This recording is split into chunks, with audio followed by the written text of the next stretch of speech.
Ketika kita dalam masalah, kita tidak bisa berkata, why? Kenapa Tuhan mengizinkan ini terjadi? Tuhan gak suruh Anda melakukan perkara-perkara yang ilegal itu. Tuhan gak suruh.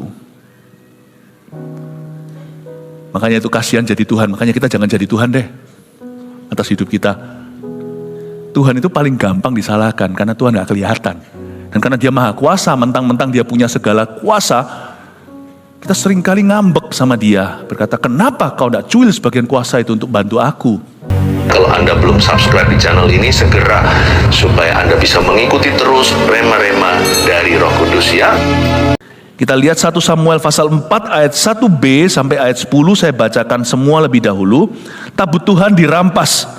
Orang Israel maju berperang melawan orang Filistin dan berkemah dekat Eben Haiser, sedang orang Filistin berkemah di Afek. Orang Filistin mengatur barisannya berhadapan dengan orang Israel.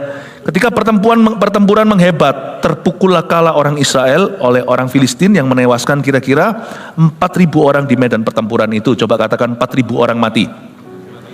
Oke. Ketika tentara itu kembali ke perkemahan, berkatalah para tua-tua Israel, mengapa Tuhan membuat kita terpukul kalah oleh orang Filistin pada hari ini? Marilah kita mengambil dari Silo tabut perjanjian Tuhan, supaya ia datang ke tengah-tengah kita dan melepaskan kita dari tangan musuh kita. Kemudian bangsa itu menyuruh orang ke Silo, lalu mereka mengangkat dari sana tabut perjanjian Tuhan semesta alam yang bersemayam di atas para kerub. Kedua anak Eli, Hofni dan Pinehas, ada di sana dekat tabut perjanjian Allah itu.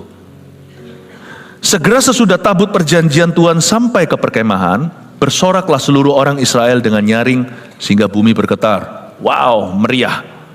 Dan orang Filistin yang mendengar bunyi sorak itu berkata, apakah bunyi sorak yang nyaring di perkemahan orang Ibrani itu? Ketika diketahui mereka bahwa tabut Tuhan telah sampai ke perkemahan itu, ketakutanlah orang-orang Filistin tersebut, sebab kata mereka, Allah mereka telah datang ke perkemahan itu. Dan mereka berkata, celakalah kita, sebab seperti itu belum pernah terjadi dahulu. Celakalah kita, siapakah yang menolong kita dari tangan Allah yang maha dahsyat ini? Inilah juga Allah yang telah menghajar orang Mesir dengan berbagai-bagai tulah di padang gurun. Kuatkanlah hatimu dan berlakulah seperti laki-laki, hai orang Filistin, supaya kamu jangan menjadi budak orang Ibrani itu, seperti mereka dahulu menjadi budakmu. Berlakulah seperti laki-laki dan berperanglah. Lalu berperanglah orang Filistin sehingga orang Israel terpukul kalah. Mereka melarikan diri masing-masing ke kemahnya. Amatlah besar kekalahan itu. Dari pihak Israel gugur 30.000 orang pasukan berjalan kaki. Katakan 30.000 orang mati. Oke. Kita tidak bahas orang mati, kita bahas orang hidup. Makanya firman ini akan menjadi guiding light, menjadi terang di jalan Anda. Menjelang akhir tahun, mari kita benar-benar bangun hubungan kita lebih sungguh dengan Tuhan. Dan kita akan melihat jebakan-jebakannya di mana. Mari kita membedakan antara kita beriman dan memaksa Tuhan. Karena kita semua pasti punya agenda. Dan Tuhan itu tidak pernah membiarkan, Tuhan itu tidak pernah merampas kebebasan kita.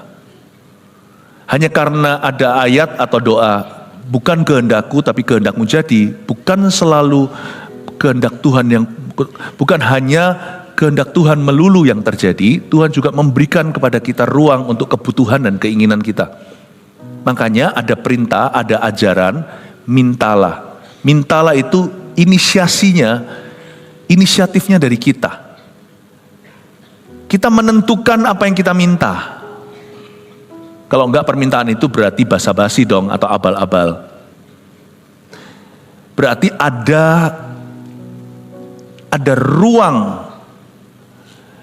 di mana Tuhan mengindahkan keinginan kita. Di akhir tahun ini mari kita tahu kehendak Tuhan lebih dulu. Sehingga nanti kita jangan sampai berakhir memaksa Tuhan. Padahal kita kira kita sedang beriman. Mari kita lihat sekarang ayat ini cerita tentang bagaimana bangsa Israel kalah perang. Pertama mati 4.000 orang, lalu mati 30.000 orang. Di sini kita akan menyelidiki keseriusan dosa memaksa Tuhan. Orang kalau bebal hati itu tidak dengar-dengaran dengan Tuhan. Ini bukan lagi soal permintaan, ini sudah soal pemberontakan. Makanya itu sebelum kita minta, kita sudah harus punya terlebih dahulu hubungan dengan Tuhan. Mari kita lihat sekarang latar belakangnya supaya kita tahu bahwa kenapa bangsa Israel kesannya memaksa dan kenapa akhirnya mereka kena murka Allah. Ayat 1b ceritanya mulai begini. Orang Israel maju berperang melawan orang Filistin. Ini di zamannya bangsa Israel memberontak. Ini yang disebut dengan sejarah gelap bangsa Yahudi. Orang Israel saat itu ya di bawah kepemimpinan bukan seorang raja atau presiden, tapi seorang imam besar namanya Eli. Dan imam ini tidak becus memimpin, guru kencing berdiri, murid kencing berlari. Kalau imam dalam satu keluarga nggak benar, kemungkinan kecil anak-anaknya jadi orang benar. Dan kalau pemimpin dalam perusahaan itu nggak betul, banyak korupsi nanti di bawah. Kalau pendeta tidak betul, hidupnya tidak betul alias skandal, maka jemaatnya tak mungkin sehat. Paling ada 1-2, 5 roti 2 ikan. Sisanya semua apel yang asam, yang masam, dan semua ikan yang busuk. Penting sekali untuk kita tahu bahwa keputusan kita mempengaruhi orang lain. Belum lagi mempengaruhi diri sendiri. Orang Israel maju berperang, salah musimnya. Ini bukan musimnya mereka pergi berperang, ini musimnya cari Tuhan. Harusnya mereka tutup pintu di belakang mereka. Mereka pergi berperang. Bukannya Tuhan itu tidak mau sertai peperangan mereka. Bahkan ada ayatnya di Zakaria. Tuhan adalah seperti pahlawan yang pergi berperang dengan kita. Dia bersorak-sorai karena kita. Dia bertempik sorak karena umatnya. God is ready to go to battle with you. Tuhan selalu siap untuk pergi berperang denganmu. Tetapi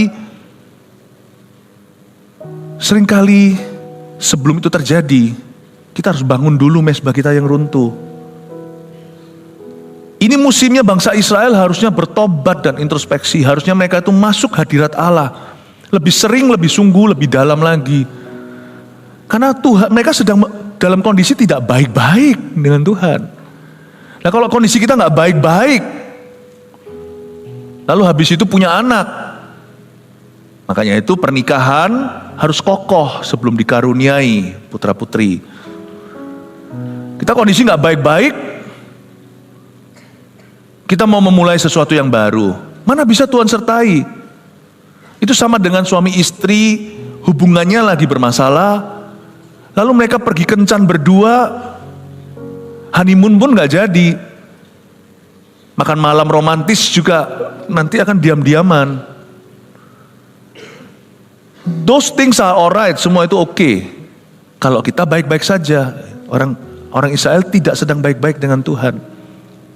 Ini adalah pesan yang sangat tepat untuk saya dengungkan. Di akhir tahun ini sebelum pergantian tahun kita memulai sesuatu yang baru atau kita continue melanjutkan apa yang sudah kita kerjakan. Ada baiknya akhir tahun ini ada situasi sabat hati, di mana kita benar-benar datang ke hadirat Allah dan berkata, Lord, selidiki aku, lihat hatiku Tuhan. Orang Israel maju berperang melawan orang Filistin, dan mereka berkemah dekat Ebenezer. Sedang orang Filistin berkemah di Afek. Peduli amat orang Filistin di Afek dah, di manalah. Mari kita selidiki, mari kita investigasi lokasi tempat bangsa Israel berkemah ini ada arti profetik di dalamnya. Ebenezer. Coba katakan Ebenezer. Itu artinya sampai di sini Tuhan sudah menyertai. Itu nama bagus. Salah satu musisi kita, pemusik namanya Ebenezer, anaknya Pastor Samuel Handoko. Itu namanya baik sekali, bagus sekali. Artinya sampai di sini Tuhan telah menyertai. Penting loh, jangan selalu minta penyertaan lagi. Di setiap kilometer berapa kita perlu berhenti dan kita berkata, Tuhan terima kasih. Supaya hati kita diperbarui, karena kita semua itu gak ada satupun yang bisa sprint atau lari sekencang-kencangnya jarak panjang. Atlet pun hanya bisa 100 meter, 200 meter, mereka sprint sekuat tenaga. Kalau pakai gaya gitu maraton bisa mati di tengah jalan. Saya senang sekali karena kita itu tiap hari selalu ada posnya dengan Tuhan. Tiap pagi kita saat teduh secara pribadi atau mungkin Anda malam harinya. Orang Kristen itu pasti diperbaharui setiap seminggu sekali datang ke gereja. Jangan skip gereja. Gereja adalah reuni yang penting supaya kita itu tidak tunggu 7 bulan baru ganti oli. Manusia itu diciptakan supaya setiap hari ke-7 dia istirahat. Istirahat bukan nganggur. Istirahat untuk cari Tuhan. Taruh semua kebisinganmu. Kalau memang toko Anda harus buka hari Minggu diharuskan, maka pilihlah. Mungkin ibadah tetap hari Minggu. Gereja tidak bisa menyesuaikan dengan semua hari off-nya jemaat. Ya, mungkin Anda Senin istirahat, Minggu ibadah sekali, lalu kembali ke toko lagi. Monggo silakan. Tapi selalu harus ada hari ke-7 di mana kita stop dan rehat sebentar. Jangan dipakai untuk hobi dan sebagainya, itu nomor 2. Jalan-jalan segalanya. Hari Sabat itu cari Tuhan. Penting ada satu milestone, kayak manusia hidup itu kan juga ada, ya, tergantung tradisi. Menurut saya tradisi itu bukan kepercayaan, it's okay, asal tidak ada superstisi di dalamnya. Bayi 1 bulan syukuran. Mau Anda setiap bulan syukuran ya terserah.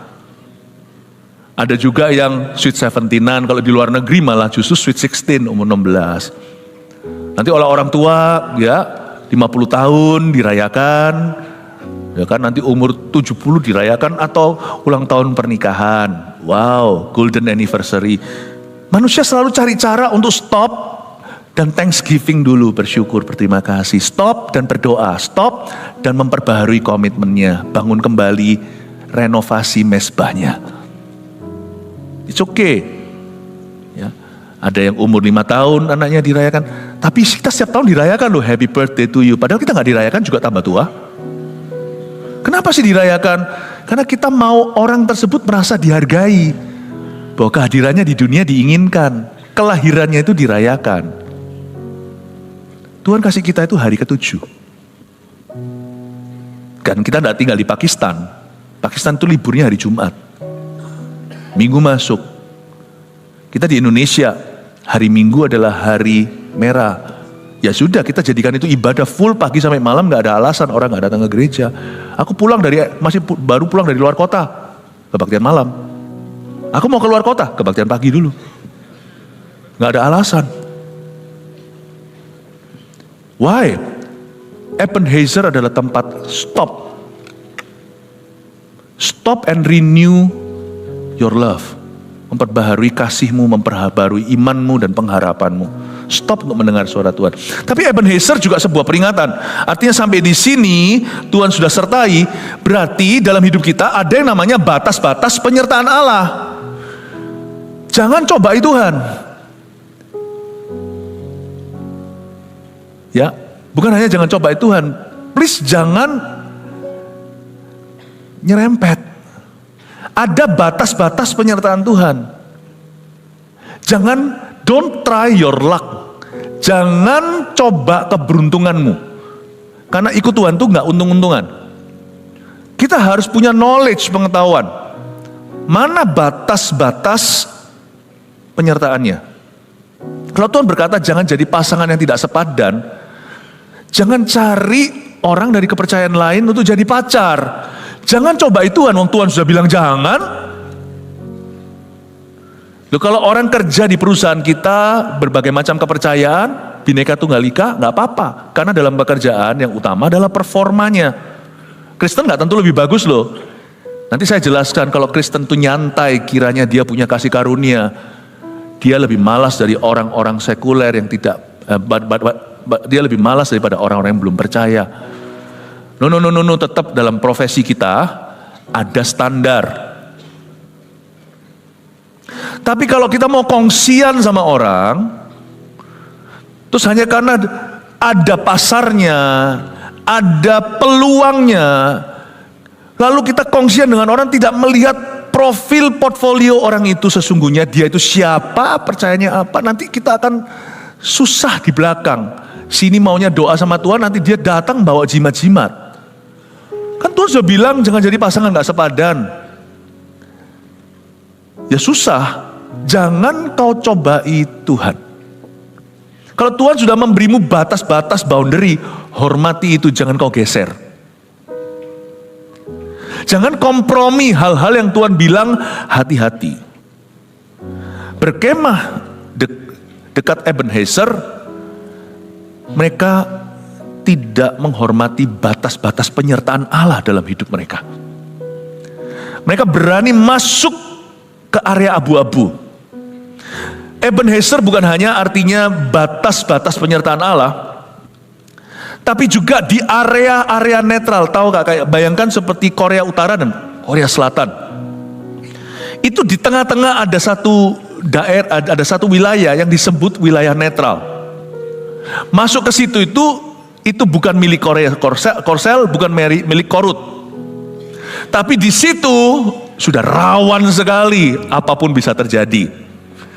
Di batas itu, jangan kau masuk ke sana. Terlalu bahaya. Keluar dari batas penyertaan Allah itu namanya kehendak Tuhan, kehendak Allah yang diizinkan. Dia bukan kehendak Tuhan yang sempurna lagi. Tapi kalau kamu maksa, begitulah bahasanya, kalau kamu memaksa aku izinkan. Tapi di area itu sudah bukan lagi wilayah milik Tuhan atau milik setan. You're on your own. Kau berdiri sendiri. Tuhan tidak obligasi menyertai. Tuhan sudah beritahu ini batas penyertaanku atau batas perkenananku. Kata dosa di dalam bahasa Yunani kunonya bukan melanggar firman. Kata dosa itu meleset dari target Tuhan. Itu seperti orang yang main dart, apa itu yang dilemparkan lalu ke tengah-tengah, terus ada lingkaran di luarnya, lingkaran lagi lebih besar. Dosa itu bukan melanggar firman, itu otomatis pasti terjadi, tapi dosa itu meleset dari tengah, lingkaran tengah itu. Tidak ada orang berdosa itu langsung semalam. Biasanya dia mulai erosi rohani dan perlahan-lahan dia mulai bergeser dari tengah. Dan Tuhan memperingatkan, Ebenezer itu bukan hanya janji tapi peringatan. Bukan hanya batas-batas perkenanan Tuhan, Ebenezer juga berarti keluar dari batas penyertaan Tuhan itu, kau sudah keluar dari janji dan perjanjian dengan Tuhan. You're on your own.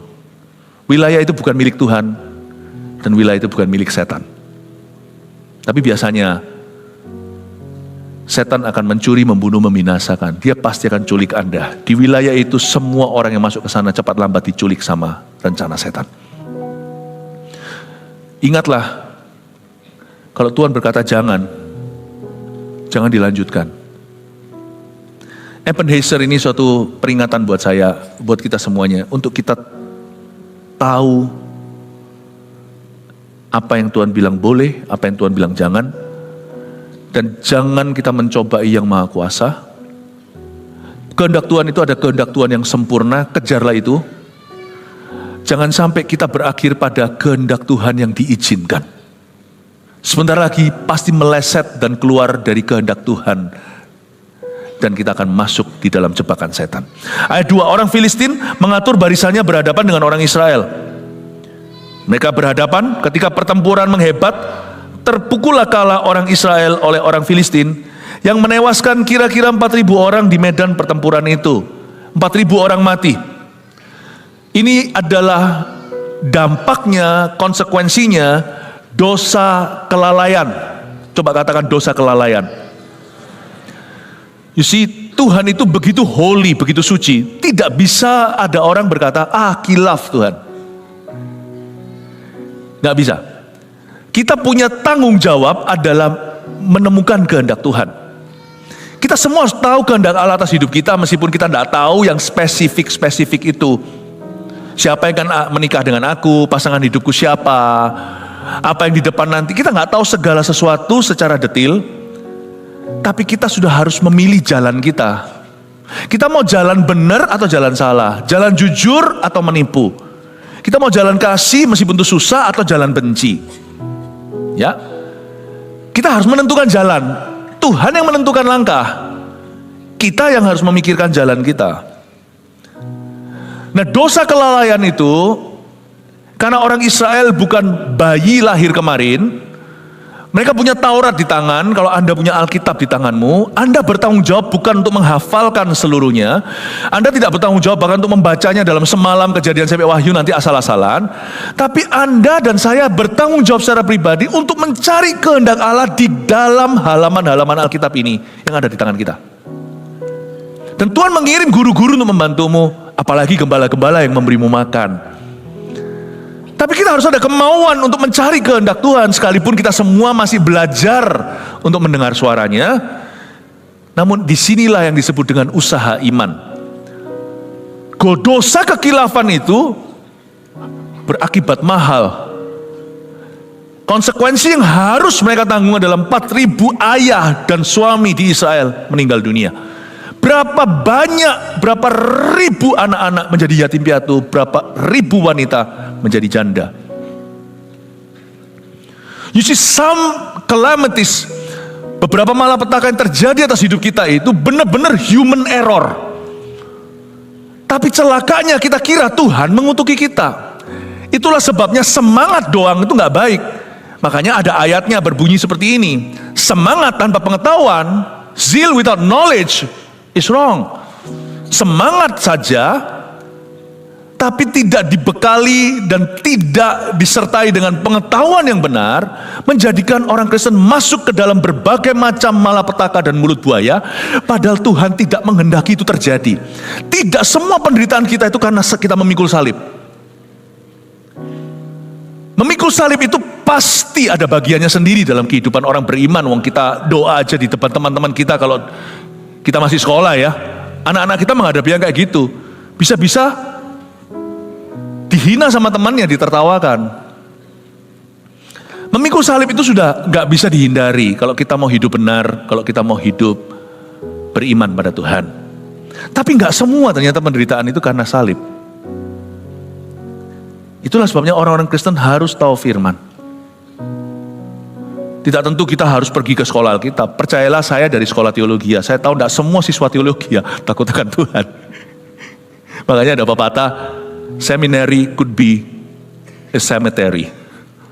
Kalau kita tidak punya motivasi yang pas dan kita tidak punya lingkungan pelayanan yang sehat, pergi ke sekolah teologi pun bisa seperti kuburan rohani.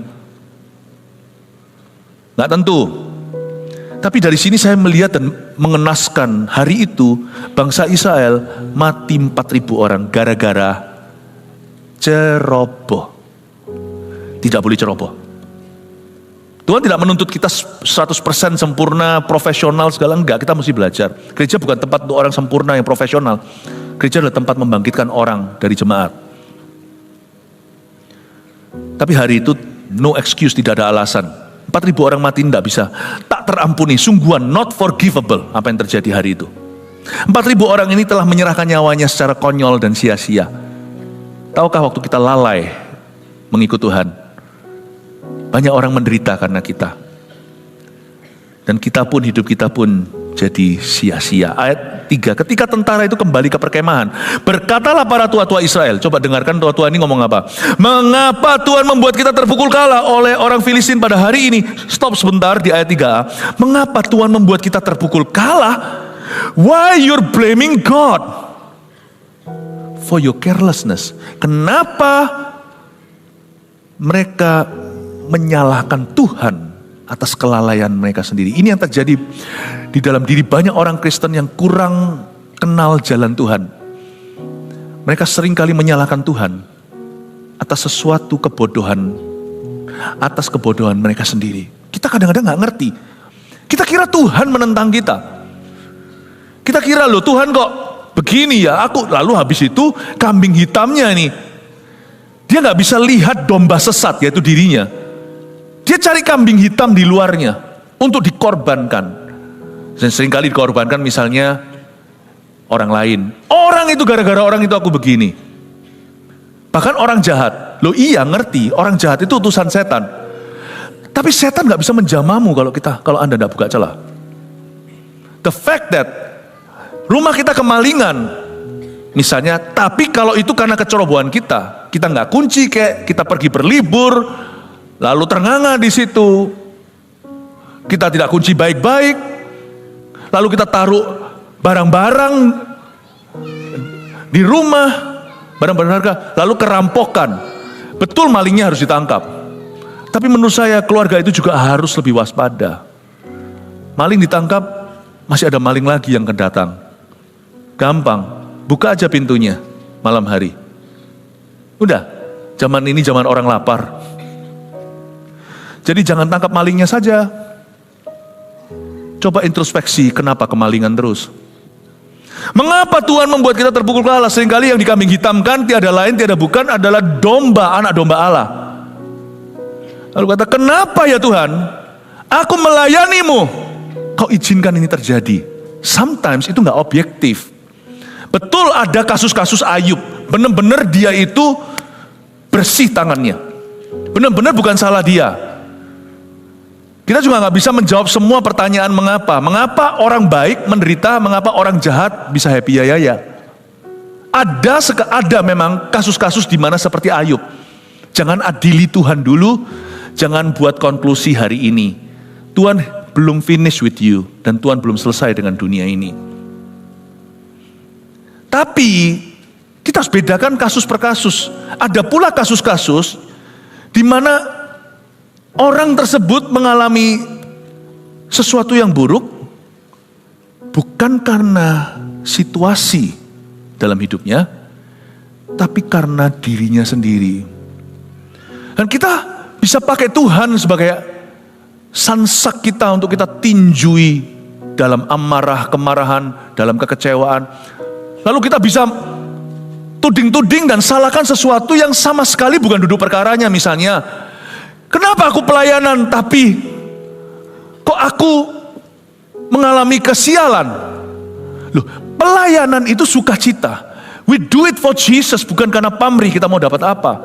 Tetapi misalnya, kalau kita membuat investasi seperti zaman-zaman dulu, ada yang investasi bodong.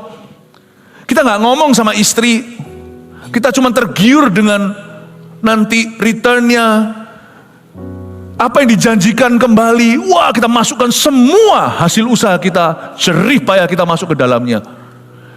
Lalu habis itu raib semua. Kita berkata, kenapa saya pelayanan ini terjadi? Pelayanan itu satu hal, kau lakukan untuk Tuhan, mengembalikan bersyukur kita ini bisa melayani Kristus. Tapi itu tidak membuatmu membuat keputusan bodoh ini. Tidak bisa menggantikan pelayananmu. Berkat Tuhan di situ tidak bisa menggantikan, tidak bisa menutupi kesalahan yang kita buat di dunia ini. Karena kita membuat keputusan gegabah. Istri pun tidak tahu. Karena Tuhan ajari bahwa suami istri mesti sepakat dalam segala sesuatu. Apalagi tahun depan, tahun persatuan. Mesti sepakat dong. Jangan sepakat dalam kejahatan. Makanya bertumbuh sama-sama di rumah Tuhan, supaya nuraninya nyala, supaya jadi Priskila dan Aquila, bukan seperti Ananias dan Safira sama-sama nipu Tuhan soal properti itu. Lalu kita buat keputusan. Nah, disinilah kita kurang introspeksi. Harusnya kita syukuri. Kalau ada satu anggota tubuhmu lagi sakit, jangan anggap semuanya sakit. Kalau saya sakit kepala hari ini, jempol kaki saya masih fine saja, nggak percaya. Kalau tanya how are you, dia jawab I'm fine, thank you. Ministry is good kalau kita sudah melakukan yang baik. Tapi di area ini kita perlu belajar untuk lebih mawas diri dan lebih hati-hati. Hanya karena ginjalnya bermasalah bukan berarti paru-parunya bermasalah. Serahkan area hidupmu yang abu-abu itu. Serahkan area hidupmu yang belum dimuridkan sama Kristus itu. Di area itu selalu kita kemalingan soalnya. Kita selalu kecolongan. Di area ini, God never has told you, Tuhan tidak pernah menyuruhmu untuk melakukan sesuatu yang ilegal. Ketika kita dalam masalah, kita tidak bisa berkata, why? Kenapa Tuhan mengizinkan ini terjadi? Tuhan gak suruh Anda melakukan perkara-perkara yang ilegal itu. Tuhan gak suruh. Makanya itu kasihan jadi Tuhan. Makanya kita jangan jadi Tuhan deh atas hidup kita. Tuhan itu paling gampang disalahkan karena Tuhan gak kelihatan. Dan karena dia maha kuasa, mentang-mentang dia punya segala kuasa, Kita seringkali ngambek sama dia, berkata, kenapa kau tidak cuil sebagian kuasa itu untuk bantu aku? Mengapa Tuhan membuat kita terpukul kalah? Salah, harusnya mereka introspeksi, bukan menuduh Tuhan. Marilah kita mengambil dari Silo, saya tunjukkan ya. Tabut perjanjian Tuhan. Mereka berkata, ayo kita ambil yuk. Zaman dulu bukan di Yerusalem, belum ada bait suci gimana, ya. Tapi tabut perjanjian disimpan di sebuah tempat.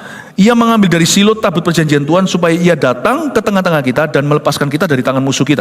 Kalau ada pelajari, mari kita ambil dari Silo tabut perjanjian Tuhan. Oh, no.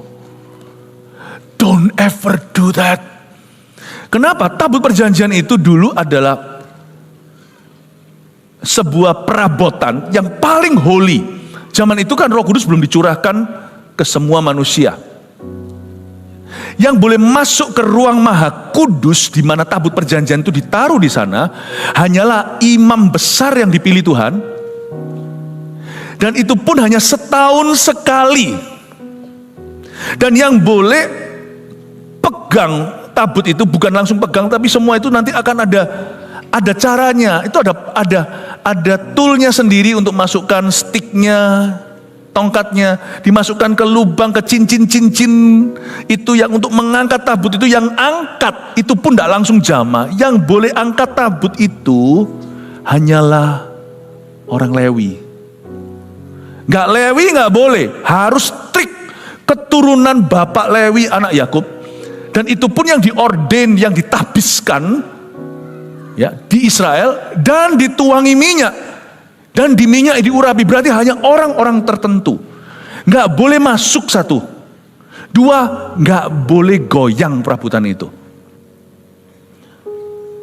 Dan mereka berkata, ayo kita rame-rame ambil yuk perabotan tersebut, tabut perjanjian Tuhan, supaya ia datang ke tengah-tengah kita. Masuklah tukang-tukang hari itu ke ruang maha suci. Lalu diambil, diangkat, digotong seperti orang gotong sofa. Gini ya, pertanyaan mereka langsung terjawab. Mengapa Tuhan membuat mereka kalah? Karena mereka tidak pernah respect Tuhan. Kejawab langsung. Mereka demonstrasikan jawabannya. You see, ada satu hal yang saya pelajari di ayat 3 adalah Tuhan tidak pernah digerakkan oleh ketidaktaatan. Tuhan tidak pernah merasa tergerak karena ketidaktaatan kita. Dan waktu Tuhan lihat bangsa Israel udah berontak, malah tambah berontak, bebal seperti keledai, gak ngerti-ngerti cara Tuhan. Dan mereka menganggap enteng Tuhan. Tuhan dianggap tidak lebih daripada sekedar sebuah jimat. Ayo kita ambil dari Silo perjanjian Tuhan, tabut perjanjian itu, supaya ia datang ke tengah-tengah kita. Ayo culik Tuhan. Kalau kita nggak hati-hati, hati kalau nggak tahu takut akan Allah, dosa bertutur di lubuk hati orang fasik. Fasik itu nggak tentu bukan kafir. Fasik itu bisa juga orang Kristen. Kalau zaman dulu fasik itu bisa jadi orang Israel. Karena di luar itu Gentiles, bahasa Inggrisnya itu artinya kafir. Yaitu yang tidak bersunat. Fasik itu bersunat. Dia tahu firman, tahu kebenaran, namun dia tidak melakukannya. Pakai caraku dewe, pakai cara gua. Itu orang fasik. Kalau nggak hati-hati, pendeta pun bisa masuk dalam jebakan ini. Karena orang fasik dengan mudah bisa menculik Tuhan. Caranya gimana? Karena Tuhan nggak kelihatan. Culik hamba Tuhan. Hamba Tuhan kalau restui aku, Tuhan pasti restui. Nggak tentu. Tabut perjanjian aja bukan garansi kok. Kasihan hamba-hamba Tuhan yang terjebak. Karena mereka mungkin kurang peka, kurang discerning, kurang membeda-bedakan. Jadi akhirnya bisa diculik oleh orang-orang fasik. Tabut perjanjian itu sudah dirampas sama mereka. Nyok, ini sekarang sama kita. So pastilah Tuhan akan menyertai peperangan kita. Nggak tentu bro, nggak tentu saudaraku. Hamba Tuhan bisa terculik, Tuhan nggak bisa. Hadirat Allah itu begitu sakral. Makanya saya selalu ajarkan pada hamba-hamba Tuhan di GMS.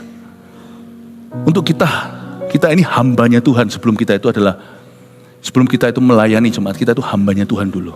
We belong to God. We belong to God.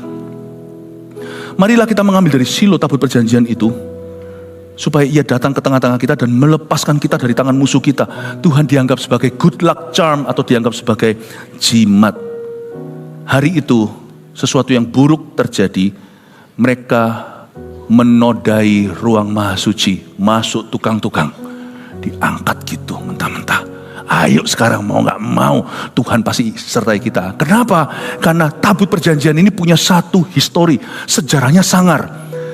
Tabut yang sama, ini bukan replika. Tabut yang sama itu mereka bawa, ini tabut yang sama zamannya Yosua itu loh, membelah laut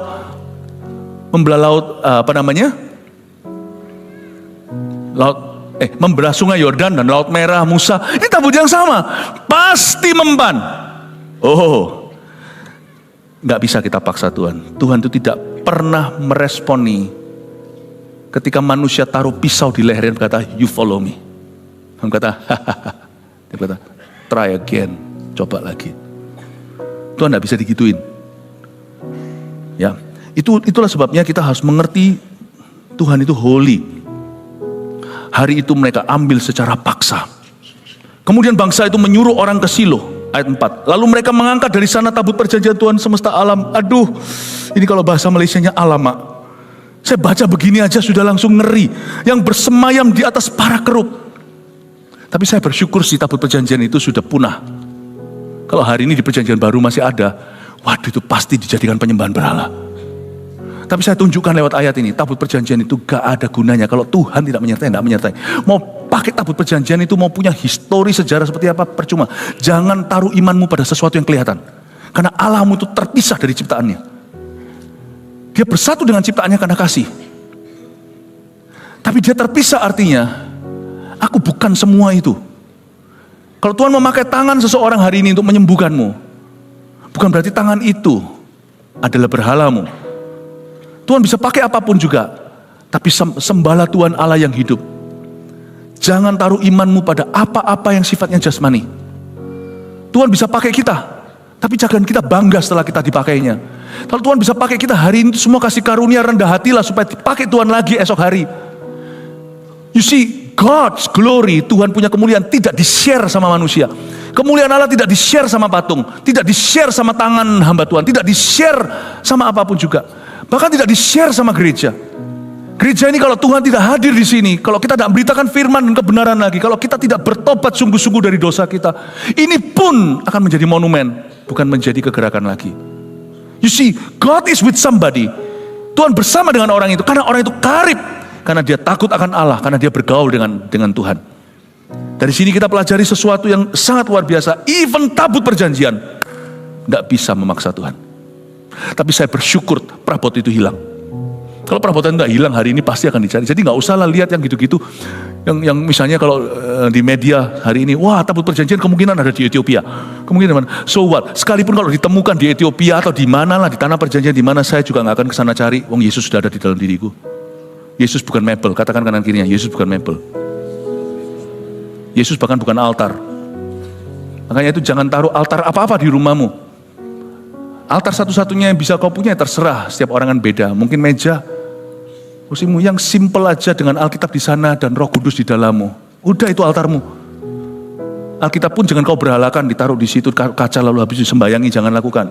Karena Alkitab hanya buku, firman di dalamnya tertulis itu yang kekal.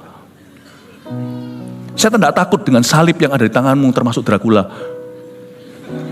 Setan takut pada salib yang ada di hidupmu. Firman yang kau lakukan itu yang membuat setan bergetar ketika kita berkata dalam nama Yesus keluar. Setan tahu bahwa orang ini melakukan firman, itu yang dia takuti. Don't place your faith on anything physical. Jangan letakkan imanmu pada apapun yang sifatnya jasmani. Apalagi money, uang. Ini penting sekali untuk kita mengerti. Mereka mengangkat dari sana tabut perjanjian Tuhan semesta alam, tak kasih bocoran. Kalah mereka perangnya. Mau 1000 semua pendeta di seluruh dunia itu dukung bisnismu. Kalau Anda tidak benar sama Tuhan, bisnismu juga tidak akan ada Tuhan di dalamnya penyertaan. Mau semua pendeta buka dengan doa, percuma. Malah justru pendeta yang bagus tidak akan mau mendoakan kerjaan seseorang kalau dia tahu yang perlu beres dulu adalah hidupnya. Tidak akan mau. Justru kita menjadi hamba Tuhan benar harus tahu hatinya Tuhan dulu sebelum kita melayani hati manusia. Coba lihat di sini ayat 4b, kedua anak Eli, Hofni dan Pinehas ada di sana dekat tabut perjanjian Tuhan. Aduh, ini dua orang anak pendeta Eli, namanya Hofni dan Pinehas. Punya anak jangan kasih nama itu. Selain aneh, tapi punya konotasi yang buruk. Mereka ada di sana dekat tabut perjanjian Allah itu. Mereka yang dipakai untuk pergi berperang oleh orang-orang fasik ini dan memimpin di depan. Dan mereka yang angkat tabut perjanjian, mereka memang orang Lewi. Tapi mereka hidupnya nggak benar. Kalau kita lihat biografi mereka itu punya skandal dengan wanita dalam pelayanan. Mereka tidur dengan perempuan-perempuan di bait Allah. Gila nggak? Orang dunia aja bisa respect tempat-tempat agama. Tapi Hofni, Pinehas, anak-anak Eli dengan leluasa melakukan kejahatannya dan juga mengambil dari persembahan dan sebagainya. Wah, ngeri sekali. Kedua anak Eli, Hofni dan Pinehas ada di sana dekat tabut perjanjian Allah. Israel kasihan. Coba katakan Israel kasihan. Karena dipimpin, nggak usah diikuti lagi ya. Israel kasihan karena dipimpin oleh dua orang imam yang sudah ditolak Tuhan.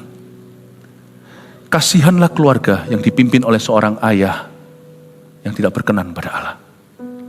Kasihanlah sebuah perusahaan yang dipimpin oleh seorang bos yang menantang Tuhan.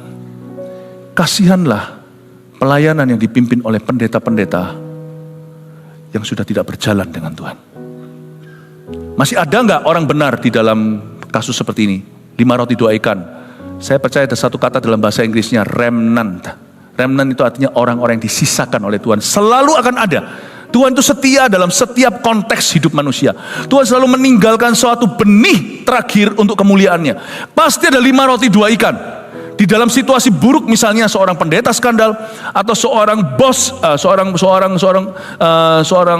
pemilik usaha atau pemimpin usaha yang sangat-sangat tidak takut akan Tuhan. Atau seorang ayah yang hidup di dalam dosa yang disengaja, selalu akan ada 5 roti 2 ikan. Tetapi kalau ayah itu berkenan, kalau bos itu takut akan Tuhan, kalau pendeta itu bukan hanya diterima tapi diurapi oleh Tuhan, di bawahnya bukan 5 roti 2 ikan, bukan remnan, di bawahnya itu 5.000 orang makan. Bedanya antara UMR minimalis dengan maksimum. Di sini imam yang takut akan Tuhan ini akan memaksimalkan. Dalam pemaksimalan kasih karunia Allah di bawahnya, mesti masih akan ada Ananias dan Safira di dalamnya. Yesus aja 12 ada Yudas. Tapi kalau yang mimpin 12 orang itu Yudas, paling sisa 1 murid yang seperti Yesus. Saya ajak mikir sedikit.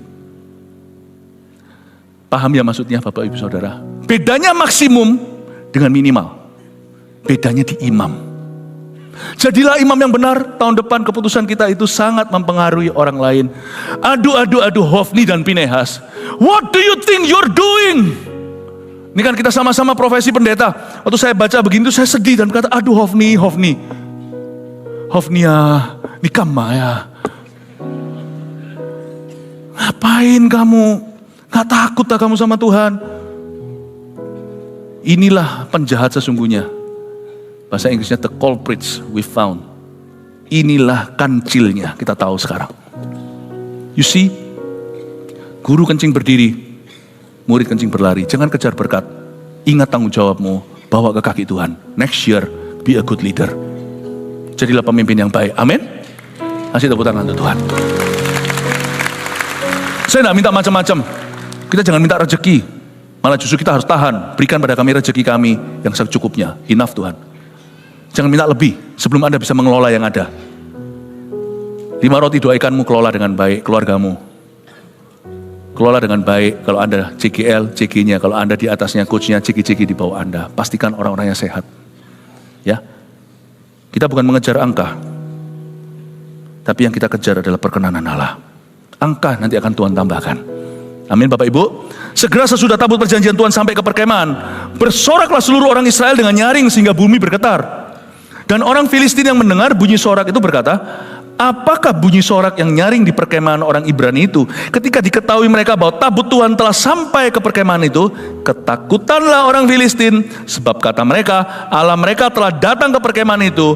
Dan mereka berkata, celakalah kita, sebab seperti itu belum pernah terjadi dahulu. Bapak Ibu, ayat 5 ini kita simak. Segera sesudah tabut perjanjian Tuhan sampai ke kemah, orang Israel bangkit semangatnya. You see, saya bersyukur di gereja kita memuji Tuhan dengan ekspresi. Wah, kita melompat-lompat segalanya. Saya juga sama. Saya kalau bisa lompat lebih tinggi, saya lompat lebih tinggi. Cuman sekarang bukan before 30. Ekspresi jangan mati. Jangan kita percaya orang yang berkata yang penting pokoknya hanya hatinya. Yang bener aja. Sama pacar aja gak cuman hatinya, kita harus ekspresikan I love you, aku cinta padamu. Sama Tuhan apalagi. Kok kalah kita sama hewan piaraan, anjing contohnya. Anjing-anjing piaraan di rumah kami. Kalau saya datang itu, sudah. Apa itu namanya itu? Ekornya sudah sampai, dia sudah tidak berhenti di ekor. Sudah setengah badan sudah ikut goyang. Anjing kecil, anjing besar. Saya kira Tuhan ciptakan mereka itu untuk ingatkan manusia gimana kita harus mengeluhkan, adore atau kita mengagungkan Tuhan. Yang gitu di video yang gini. Nanti viral.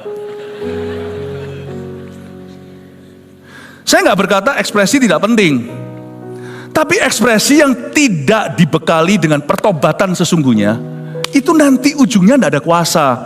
Anda lihat di sini ayat 5, kedengaran seperti sebuah ibadah dalam gereja. Coba lihat ya, segera sesudah tabut perjanjian Tuhan sampai ke kemah, bersoraklah seluruh Israel dengan nyaring sehingga bumi bergetar. Ini yang disebut revival without repentance. Ini namanya kebangunan rohani, KKR tanpa pertobatan. Wow, itu sampai orang itu sampai bergetar, tapi getarnya bukan karena suara Allah didengungkan, tapi karena suara mereka yang keras. Apa itu namanya? Kalau sampai lampu pecah, atau sampai goyang tempatnya, karena mereka semua melompat bersama. Di sini yang saya sebut a church service, a church time without real true changes of heart. Ini yang disebut gereja yang nampak luarnya melakukan ibadahnya tapi memungkiri kekuatannya. Kekuatan ibadah kita itu perubahan hidup, Bapak Ibu. Church is not a show. Church is not a show. Karena itu kita harus mengerti kenapa kita bergereja. Kita bergereja garis bawahi. Anda ingat, ini jadi DNA kita bergereja. Ini bukan visi gereja kita, tapi ini jadi DNA. Kita bergereja, listen, supaya hidup kita berubah. Takaran sesungguhnya bukan suara kita sekeras apa, tangan kita setinggi apa, tapi perubahan hidup kita. Itu yang Tuhan cari di dalam ibadah kita. Itu yang Tuhan cari. Hari itu mereka bukannya mencari perkenanan Allah, mereka bertobat. Mereka barusan aja menjara tabut perjanjian perabotan yang paling mulia. Mereka pegang tangan itu dengan tangan tukang-tukang, dibawa langsung begitu aja mentah-mentah, tanpa semua manual yang Tuhan sudah tunjukkan. Gak pernah respect dengan Tuhan dan mereka gak sungkan. Lalu mereka kira kali ini Tuhan pasti akan nurut. Kenapa? Karena Tuhan sudah kami culik bersama dengan kami. Kita lihat sekarang ayat 8. Celakalah kita. Kelihatannya kayak ada penyertaan. Siapakah yang menolong kita dari tangan Allah yang maha dahsyat ini? Orang Filistin ketakutan. Inilah juga Allah yang telah menghajar orang Mesir dengan berbagai-bagai tulah di padang gurun. Tuhan itu punya reputasi. Dan waktu mereka melihat dari jauh, intel-intel mereka menemukan info ini. Tabut perjanjian sampai di kemah, makanya tadi tanah bergetar karena sorak-sorai mereka. Gemetarlah orang Filistin karena mereka takut sama Tuhan. Just because Satan fears God doesn't mean he fears you. Hanya karena setan takut sama Tuhan, bukan berarti setan takut sama kita. Kita ini tidak ada satupun yang sakti, percayalah, saya juga enggak. Kita hanya berkuasa ketika kita sepakat dengan yang maha kuasa. Dan sepakat itu bukan lewat mulut kita, tapi lewat kehidupan kita. Disitulah ada kuasa sejati dan sesungguhnya. Hari itu mereka takut, tapi bangsa Israel jadi pede. Bukan persekutuan doa. Jadi percaya diri. waktu kita lihat mujizat pertama, jangan kau bahagia. Karena kemenangan yang sesungguhnya tidak terjadi di step 1, tapi di langkah terakhir. Ikut Tuhan itu jangan hanya melihat yang di permukaan. Mereka waktu melihat, bangsa Israel melihat orang Filistinnya gemetar, mereka tambah percaya diri. Makanya itu ada orang yang hidupnya gak berkenan, tetap ada berkat Tuhan. Tahun-tahun pertama. Lihat ini berkat Tuhan. Don't be happy yet, my brother. Don't be happy yet. Kalau kita hari ini punya uang, punya segalanya, tapi hidup kita gak keruan, istri 2. Kalau kita hari ini bisnis apapun berhasil, contohnya ya pakai bahasa marketplace, tapi kita gebukin istri. Kalau kita hari ini seolah-olah semua pekerjaan bisnis kita berkembang, bahkan bisnis-bisnis yang baru, tapi kita tidak takut akan Tuhan. Hidup kita melanggar firman. Ya. Kita masih kecanduan barang-barang terlarang, atau pornografi, atau kecanduan sesuatu hal-hal yang lain. Lihat ini, pelayananku berkembang luar biasa. Padahal diam-diam di belakang, saya masih ngerokok, saya cerutuan, saya vaping. Buktinya lihat ini. Look at the result. You see, early results don't speak of God's favor. Hasil awal tidak membuktikan perkenanan. Makanya itu, perkenanan Tuhan tidak ada hubungannya dengan buktinya aku kaya. Nggak ada hubungannya dengan berkat materi dulu. Berkat materi itu Tuhan beri. Hujan itu tidak hanya turun ke atas kepala orang fasik, orang benar pun semua hujan itu akan turun ke kepala mereka. Semua basah. God gives His blessing. Bahkan kalau kita lihat di safari maksud saya itu safari di Afrika, bukan yang di kerangkeng. Semua hewan Tuhan tidak pilih kasih, semua dikasih berkat, kasih daging, semua dikasih makanannya. Tapi Tuhan punya berkat itu dari kemurahannya. Persekutuan dengan Tuhan itu hanya kepada orang yang Dia kenal. Jangan kejar berkat. Sebab berkat itu memang ada. Tapi pemberi berkat itu loh, jadikan temanmu itu segala sesuatu. Saya tidak pernah iri dengan berkat orang lain. Orang punya ini, orang enggak tentu. Enggak tentu Tuhan berkenan sama dia. Kalau Anda dan saya mau nilai pohon itu dari buahnya. Buahnya itu bukan hasil bisnisnya. Buah roh itu kasih, sukacita, damai sejahtera, kebaikan, kejujuran, semua kelemah lembutan, takut akan Tuhan. Itu. Jadi orang Kristen itu harus mulai dari dalam. Pada waktu mereka melihat hasil awal, mereka berbesar hati, hatinya berbunga-bunga. Padahal barusan mereka menjarah hadirat Allah. Aduh ampun Hofni, ampun Pinehas. Kau jarah hadirat Tuhan. Orang Filistin ketakutan. Dan mereka, iya kan? Mereka GR dulu. Kuatkan hatimu dan berlakulah seperti laki-laki, kata orang Filistin. Tapi ternyata rasa takut mereka berubah menjadi kemenangan orang-orang Filistin. Kuatkan hatimu, mereka berkata satu sama lain, berlakulah seperti laki-laki, hai orang Filistin, supaya kamu jangan jadi budak orang Ibrani itu, seperti mereka dahulu menjadi budakmu. Berlakulah seperti laki-laki dan berperanglah. Orang-orang yang tidak punya Allah, mereka hanya bisa mengandalkan satu sama lain. Mereka tidak punya Tuhan, mereka hanya bisa mengandalkan kekuatan mereka dan kehebatan mereka. Mereka berkata, guys, jangan takut. Tidak tahu siapa di antara orang Filistin itu, bukan dihinggapi Roh Kudus, tapi sekedar hanyalah sebuah rasa percaya diri. Mereka berkata, ayo berlakulah seperti laki-laki. Kita akan kalahkan mereka. Peduli amat mereka kalau punya Tuhan. Kita akan lawan. Dan kalau kayak gitu ya, di ayat 9, kalau saya jadi Tuhan, saya sudah bertahan. Karena kenapa? Kalau bangsa Israel kalah, namaku keseret. Nama saya keseret. Benar-benar Tuhan di posisi yang sulit nih. Kenapa? Saya diculik, saya harus tunjukkan sama mereka yang menculik saya. Saya tidak bicara dengan teroris. Saya tidak dialog, saya tidak negosiasi. Tapi sebaliknya, kalau sampai ku biarkan umatku sendiri kalah, yang malu siapa? Saya yang malu. Dilema. Tapi di sini kita tahu kemuliaan Allah. Dia tidak peduli namanya dicoreng orang. Mereka kalah. Tuhan tidak sertai mereka. Di dunia ini sekarang orang yang menghina orang Kristen banyak. Gereja, pendeta banyak. You see, you must understand one thing. God stands alone. Kalau ada seorang hamba Tuhan berdosa, anak Tuhan berdosa, Tuhan tidak akan lindungi dia. Perlindungan Tuhan bukan bagi orang berdosa, tapi bagi orang berdosa yang bertobat. Apalagi orang yang takut akan Tuhan. Tuhan akan izinkan itu terekspos. Meskipun dalam mengekspos itu, tangan Tuhan yang membukanya. Seperti Ananias Safira. Tuhan akhirnya akan dicerca oleh orang-orang yang tidak kenal Tuhan. Kekristenan akan jadi busuk segalanya. You see, yang ini Tuhan hakimi. Yang membusukkan Tuhan akan hakimi juga. Semua akan ketemu sama Tuhan di akhirat. That's your God. You never own Him. You can never own Him. Kita tidak bisa memiliki Dia. Kita hanya bisa mengabdi sama Dia. Saya ngomong begini dengan tujuan supaya nanti waktu Anda masuk tahun baru, kita itu tahu posisi, supaya kita jalan dalam perkenanan Tuhan. Dan kita tidak mengulangi kesalahan orang Israel. Dan ternyata ketika bangsa Filistin mulai berkata, nggak apa-apa, mereka punya Tuhan, kita lawan. Seperti Viking itu, gitu ya. Itu kan monyet. Ya kayak gitulah, kayak gorila mereka. Tuhan itu pasti sakit hati. Aduh, itu seperti mengizinkan anaknya sendiri dihukum oleh musuh keluarga mereka. Kalau anak kita salah, jangan bela. Sekalipun dia dihukum oleh orang-orang yang akan mentertawakan kita, jangan dibela, biarin.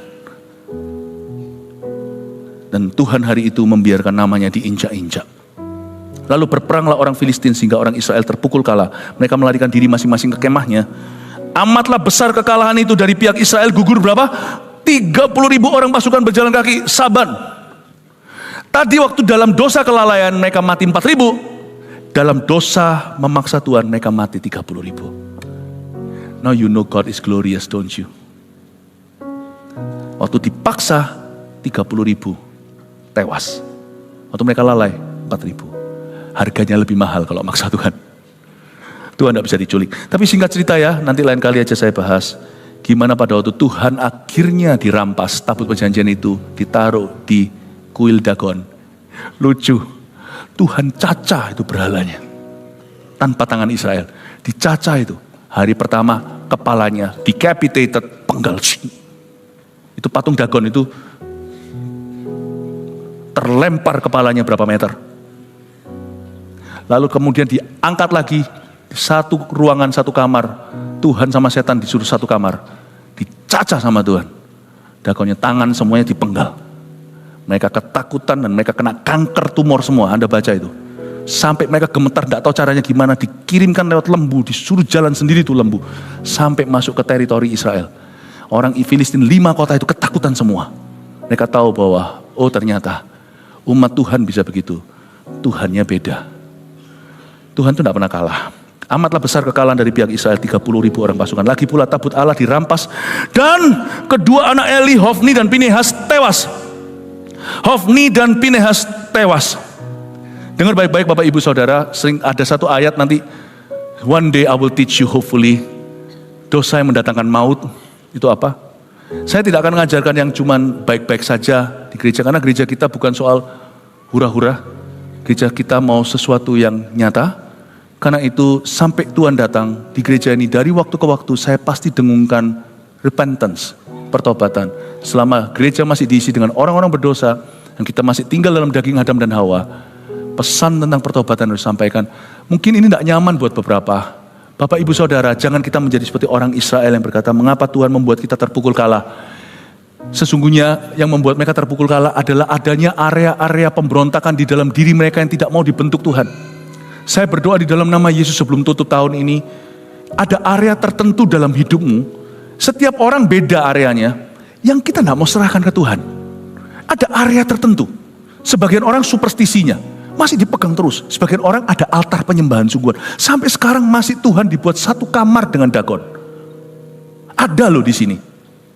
Saya ngomong gini bukan dengan informasi, tapi dengan pengetahuan Allah. Saya tidak tahu siapa, lebih baik Tuhan jangan singkapkan, supaya tidak permalukan. Tetapi ada. Ada juga di area tertentu, di area seks, kehidupan seks dia masih gak benar. Ada juga di area bisnisnya, praktek-prakteknya. Bapak Ibu Saudara, please, ada area-area itu yang membuat Tuhan akan tidak pernah menyertaimu. Area-area itu kau serahkan, sebab Tuhan tidak bisa dipermainkan. Bapak Ibu Saudara, area-area tersebut Tuhan menunggu untuk kau serahkan kepadanya. Tuhan tidak bisa menyertai hidupmu, bukan tunggu kau sempurna. Tuhan tidak bisa menyertai kita kalau kita masih simpan dosa yang disengaja. Give that up to God. give it up. Kalau tidak, semua ibadah kita itu akan percuma. Menjadi suatu suara keramaian, tapi tidak ada kuasa di baliknya. Tuhan mau sesuatu yang real dipersembahkan. Area mana di dalam hidup kita yang kita harus persembahkan ke Tuhan sebelum akhir tahun ini. Dan kita berubah tahun depan, tidak lagi mengulangi. Tapi kabar baiknya, ada satu yang disebut dosa mendatangkan maut. Katakan dosa mendatangkan maut. Ini dilakukan oleh Eli, anak-anak Eli, Hofni dan Pinehas. So don't worry. Sebagian besar dari dosa yang mendatangkan maut yang ditulis di surat Paulus bukanlah dosa yang dilakukan jemaat, tapi dosa yang dilakukan oleh pendeta. So don't worry. Kategori ini sedikit sekali jemaat masuk di dalamnya. Sebagian besar adalah hamba-hamba Tuhan. Doakan setiap pelayan-pelayan Tuhan, hamba-hamba Tuhan. Bukan hanya dari gereja kita, juga kita doakan semuanya yang ada di luar sana. Supaya kita semua menjadi imam-imam yang baik dan takut akan Tuhan. Menjadi teladan bagi imam-imam yang lainnya. Itu jemaat, suami-suami, kepala keluarga, kepala perusahaan dan sebagainya. Amin Bapak Ibu. Saya tunjukkan terakhir, dengan ini saya selesai. Mau tahu nggak alasannya Israel kalah? Saya kasih tambahan, bukan hanya soal jangan memaksa. Mau tahu nggak 3 alasan kenapa Israel kalah? Gini ya, kita harus belajar dari orang-orang yang tidak percaya Tuhan. Mereka kalau kerja, mereka kalau banting tulang, kalau mereka berjuang, itu mereka tidak mikir Tuhan-Tuhanan.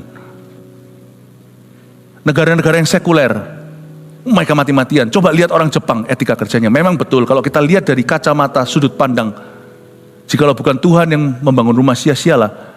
Seperti yang saya katakan, Jepang itu orangnya itu, etos kerjanya itu tinggi, luar biasa. Sudahlah kalau dikerjakan di Jepang, itu standarnya Pyeongchun, atau standarnya itu sudah very high. Very high.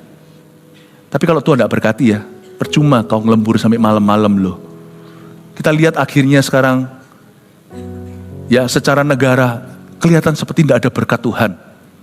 Kalau kita lihat secara sekuler ya, apa yang terjadi di sana, where is the money?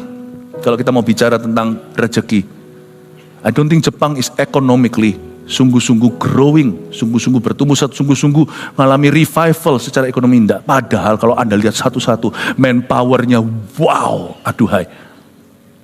Oke? Dari sisi itu kita lihat berkat Tuhan, dari kacamata kerohanian kita melihat bahwa memang sia-sia orang kalau berjuang tanpa Tuhan. Tapi dari sisi ini, coba adopsi mata sekuler sedikit. Mereka sungguh-sungguh kalau kerja. Sampai detil. Orang Filistin tahu mereka tidak punya Tuhan. Jadi mereka terpaksa harus perang mati-matian. Mereka mati-matian perang seperti orang putus asa.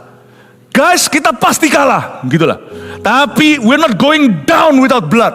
Kita tidak akan dikalahkan tanpa darah. Mungkin kita mati semuanya binasa, tapi kita akan bawa beberapa bangsa Israel mati bersama dengan kita. Cukup ngeri, cukup radikal. Hati-hati, jangan kau lawan orang gila, jangan kau lawan orang putus asa. Kalau orang putus asa kau lawan, dia nggak takut kehilangan apa-apa. Dia sudah kehilangan segala sesuatu di depan. Kalau sama orang kayak gitu, jangan kau lawan.